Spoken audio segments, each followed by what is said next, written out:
What is up, boys and girls? It's your boy and I'm back with another video. So today I'm going to be talking about how to make a budget. So let's get straight into it. Okay, so tip number one is to set financial goals. Okay, so this can be saving up for a car or a house, or it can be building up your emergency fund, or it can be paying off debt. Whatever your financial goals are, it's important that you know what they are, that you know why you have them, and that they're concrete and that they're written out in pen and paper, in stone preferably. But since we're not in the Stone Age and we don't write in stone anymore, pen and paper will be fine as long as you can see it. Okay, so why do you want to have these financial goals? Well, without goals you don't really have that motivation, and then you don't also know sometimes what you're striving for. So if you are going to say, I just want to save up a bit more, or I want to get out of debt, but you don't know how much you want to save or how much debt you have, then how do you know how much money you have to put towards it to get to that goal?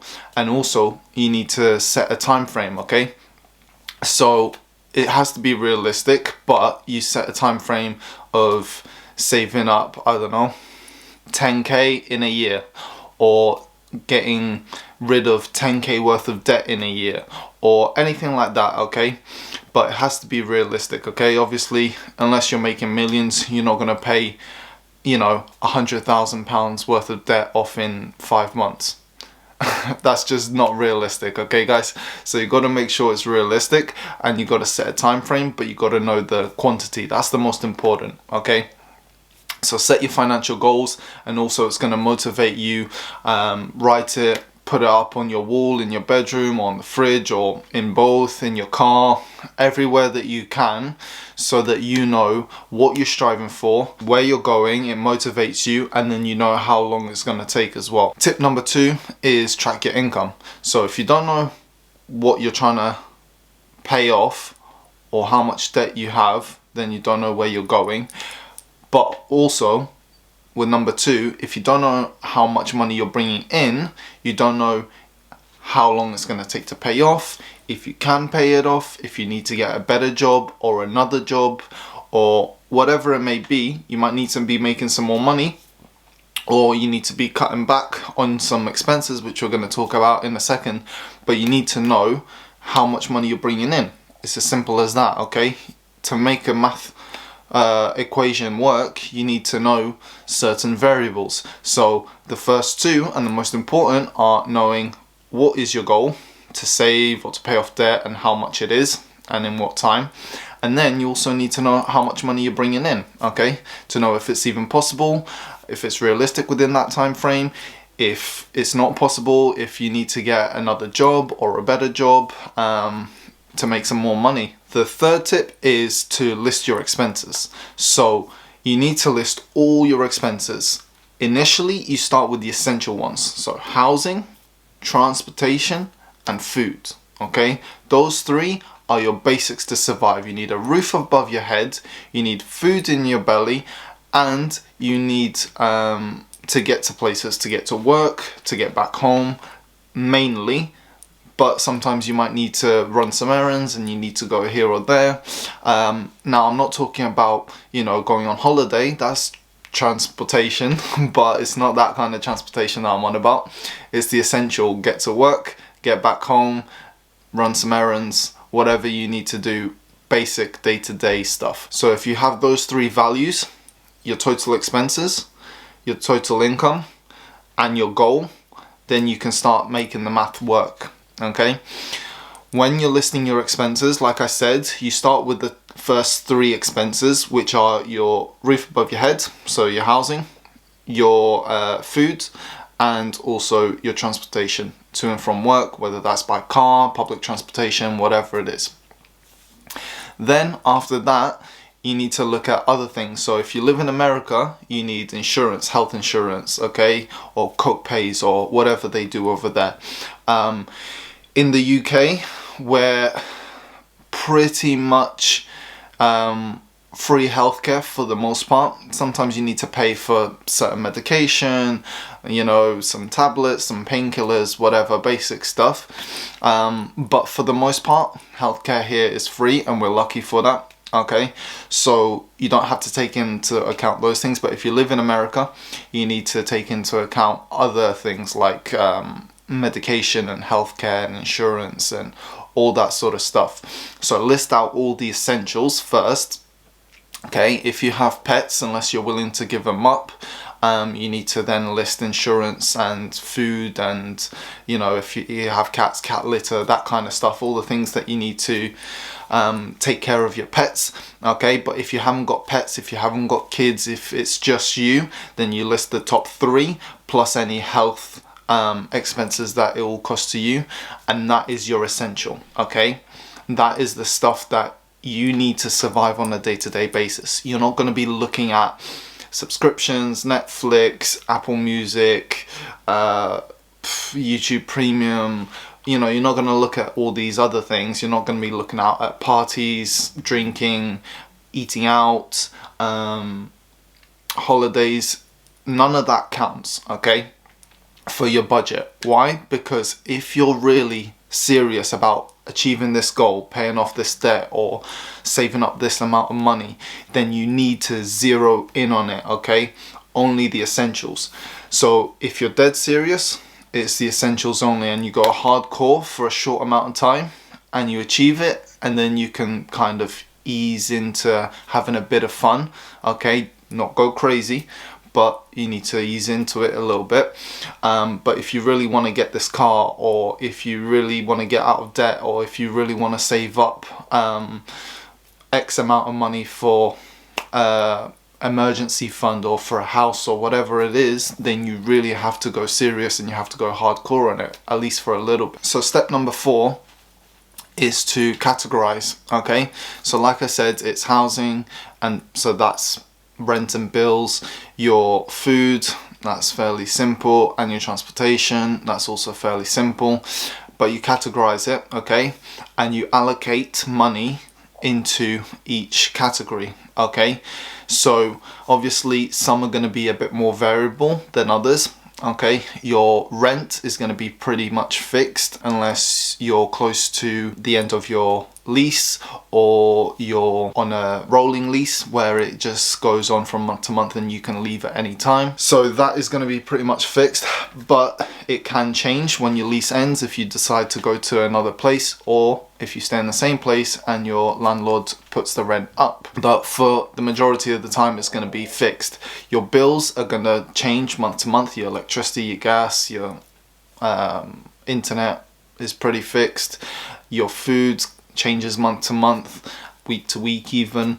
Your transportation, unless you have a job where you have to travel here, there and everywhere. If it's just home, office, office, home, it's going to be pretty fixed. But if you have to go to other places here and there, sometimes it might vary a little bit, but it's, you know, thereabouts, pretty consistent for the most part. So you need to categorize, okay? And once you've categorized, you then need to allocate money into each pile, essentially.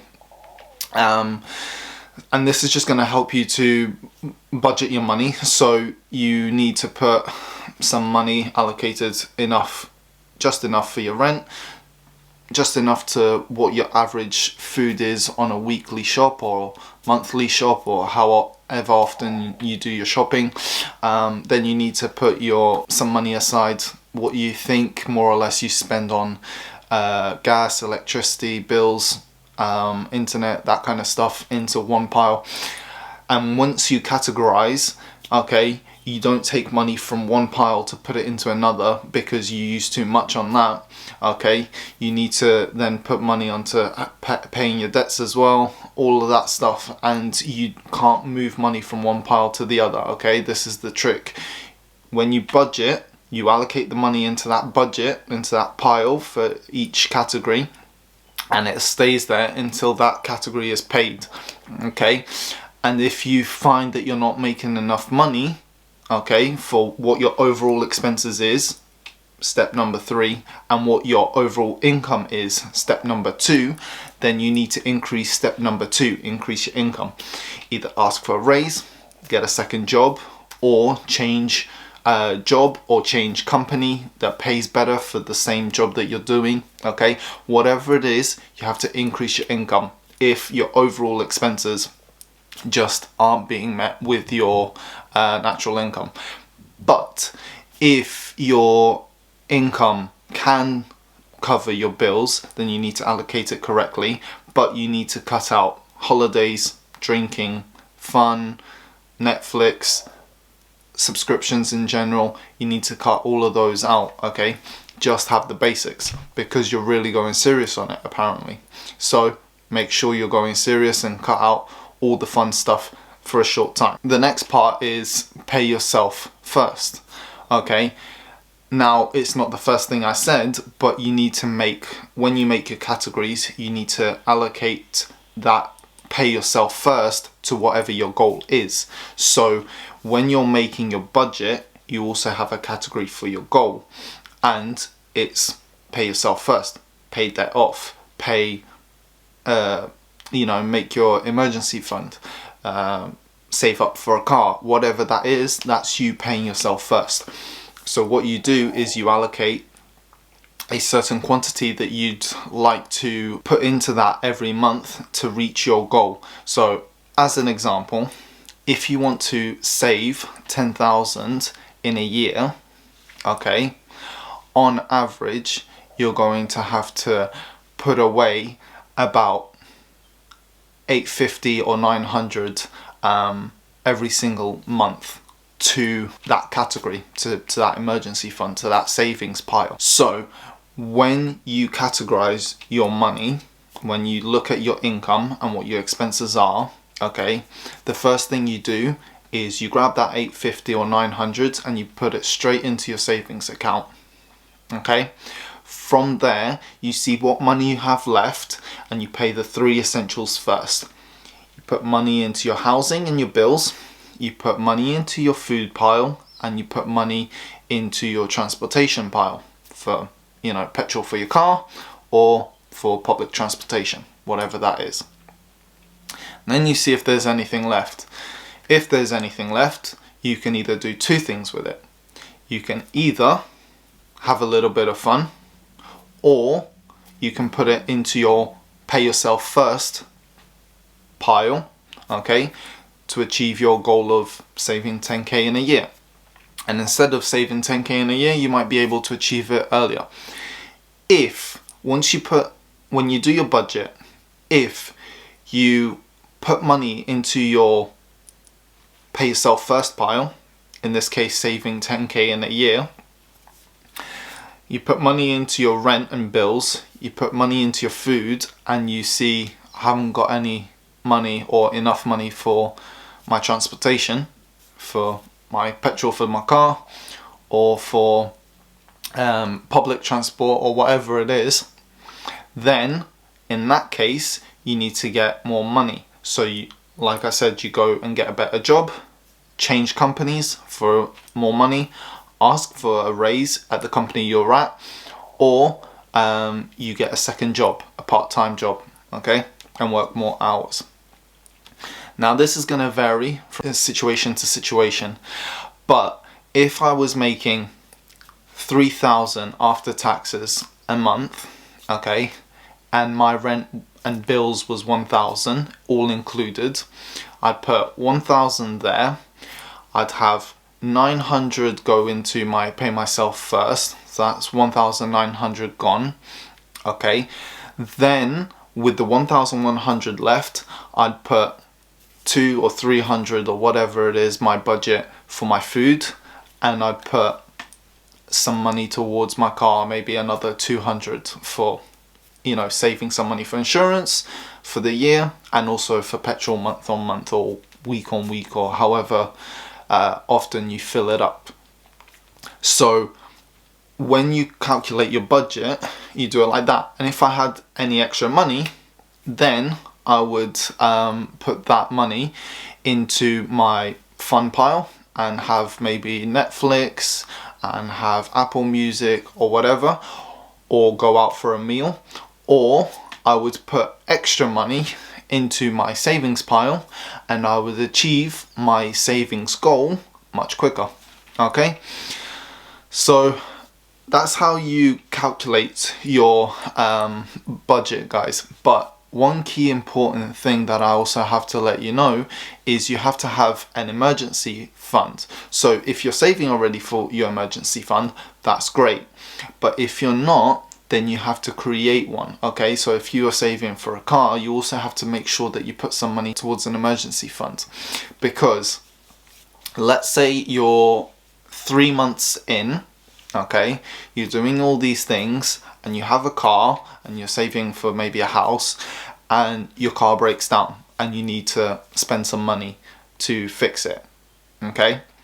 Well, if you haven't got an emergency fund, you have to dig into your pay yourself first pile, saving money for a house, okay? Or you have to use credit cards and go into debt, which is going to accrue interest, which is then going to affect how much you can save for your pay yourself first pile, because you now have another extra expense that you need to put into your budget. Or if you're trying to get out of debt, even worse, you're trying to get out of debt but something happens and you don't have an emergency fund, you need to put yourself into more debt because you're trying to get out of debt but you don't have any money saved.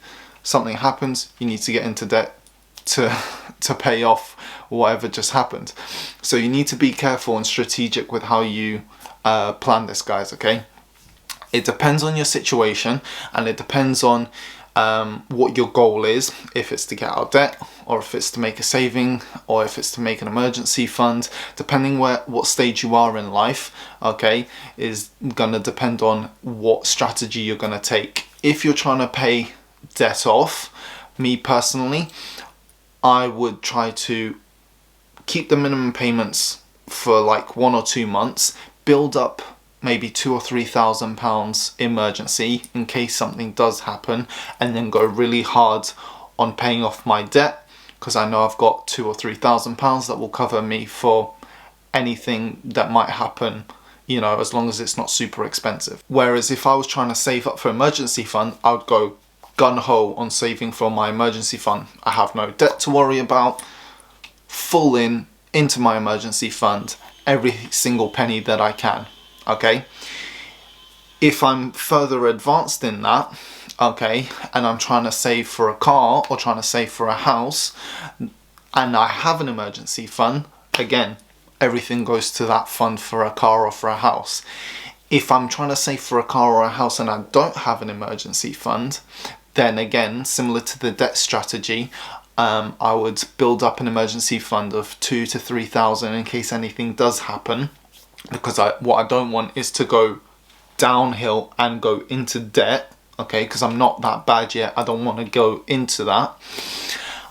So I would save 2 or 3 and then I would go gun-ho into the saving for a car or saving for a house, okay? So it depends as to what part of the journey you're on, okay? If you're really rock bottom trying to get out of debt, try, but also have an emergency fund so you don't like take 1 step forward 2 steps back kind of thing, okay? If you're not in debt and you have no savings either, then save as much as you can. That's your number 1 priority. And if you have already some savings and you're trying to save towards a goal, a car or a house, then make sure you have that savings in there and go for it.